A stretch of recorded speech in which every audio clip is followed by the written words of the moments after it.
एक घना जंगल था। शाम का वक्त चारों ओर अंधेरा छाने लगा था। इस जंगल में रानो चिड़िया और उसकी प्यारी छोटी बेटी गुड़िया चिड़िया अपना घर बनाए रहती थी। जंगल में और भी बहुत से पक्षी और जानवर थे, लेकिन रानो और गुड़िया सबसे अलग थे। माँ और बेटी का रिश्ता बहुत प्यारा था, लेकिन इस रात कुछ अलग था, कुछ डरावना, कुछ अनजाना।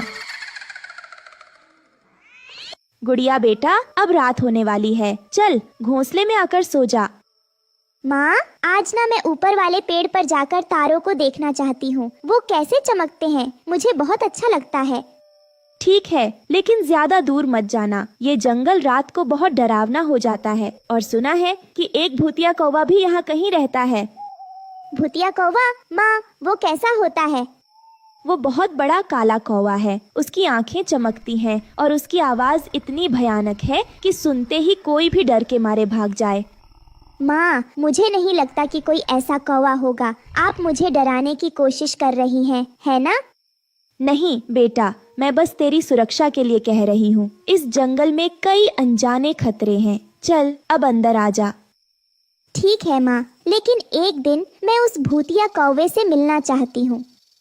गुड़िया को अपनी माँ की बातें मजाक लग रही थीं। वो मानती नहीं थी कि कोई भूतिया कौवा जंगल में हो सकता है, लेकिन रानो जानती थी कि इस जंगल में खतरे हैं। उसने अपनी बेटी को सुरक्षित रखने के लिए हमेशा सतर्क रहना सिखाया था। घना अंधेरा हो चुका था, गुड़िया सो चुकी थी, लेकिन अचानक पेड़ों के बीच से एक भूतिया आवाज सुनाई देती है। एक कौवा की कांव कांव की आवाज आती है, जो धीमे धीमे डरावनी होती जाती है।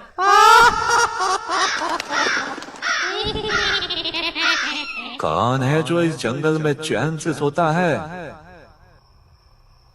ये आवाज नहीं, ये वही भूतिया कौवा है। हे भगवान, मेरी गुड़िया को कुछ न हो जाए। माँ, ये आवाज किसकी है? क्या सच में कोई भूतिया कौवा है? चुप बेटा, ये वही भूतिया कौवा है। उसे हमारी मौजूदगी का पता नहीं चलना चाहिए। बस एकदम चुप रहना।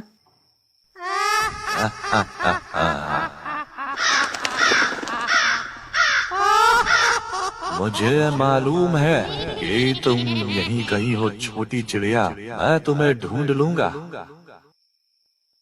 रानो अपने पंखों से गुड़िया को ढक लेती है, लेकिन गुड़िया डरने के बजाय हिम्मत जुटाती है। माँ, हमें इस कौवे से डरना नहीं चाहिए, हमें उसका सामना करना चाहिए। गुड़िया, तुम अभी बहुत छोटी हो, ये कौवा बहुत खतरनाक है। लेकिन माँ, आपने ही तो सिखाया है कि डर के आगे जीत है। मैं आपका साथ दूंगी। चलिए उसे सबक सिखाते हैं।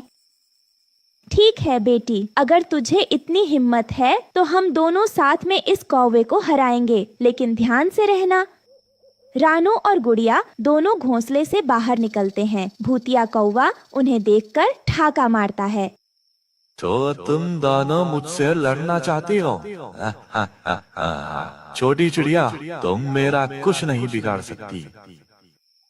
तुम हमें डराने की कोशिश कर सकते हो, लेकिन हम हार नहीं मानेंगे। हम जंगल के हर कोने में तुम्हें मात देंगे। अगर तुम हमारे जंगल में चैन से रहना चाहते हो तो हमारी शांति में खलल मत डालो।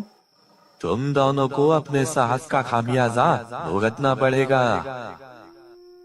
गुड़िया और रानो चालाकी से पेड़ों की टहनियों में छुप छुप कर कौवे को मूर्ख बनाकर वे उसे पेड़ की टहनियों में उलझा देते हैं।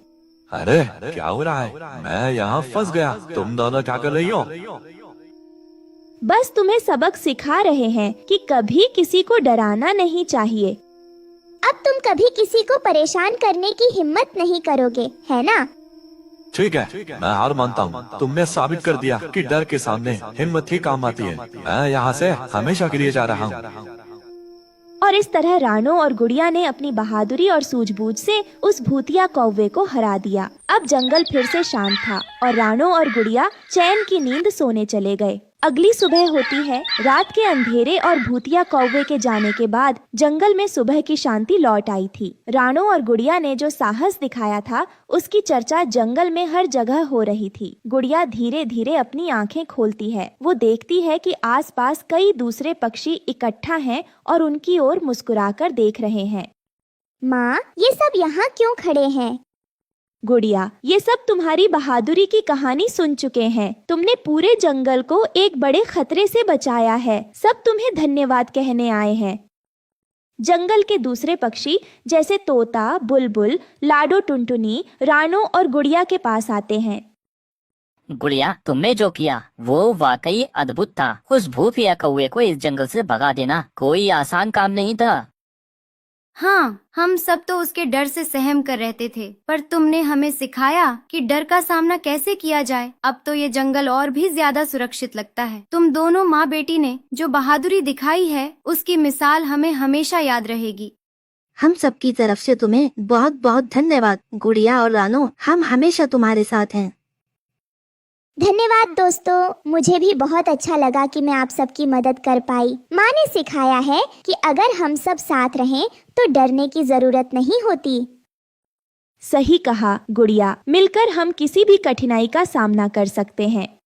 और इस तरह राणो और गुड़िया के साहस से न केवल भूतिया कौवा हमेशा के लिए जंगल छोड़कर चला गया, बल्कि सारे पक्षियों में भी आत्मविश्वास भर गया। अब इस जंगल में कोई भी डरने वाला नहीं था। सबने एक दूसरे का साथ देने का संकल्प लिया और जंगल में फिर से हंसी खुशी का माहौल लौट आया। इस कहानी से हमें यह सीखने को मिलता है कि अगर हम एक दूसरे का साथ दें और हिम्मत से काम लें तो किसी भी बड़े से बड़े डर का सामना कर सकते हैं। डर चाहे कितना भी बड़ा हो, दोस्ती और साहस के सामने उसे हारना ही पड़ता है।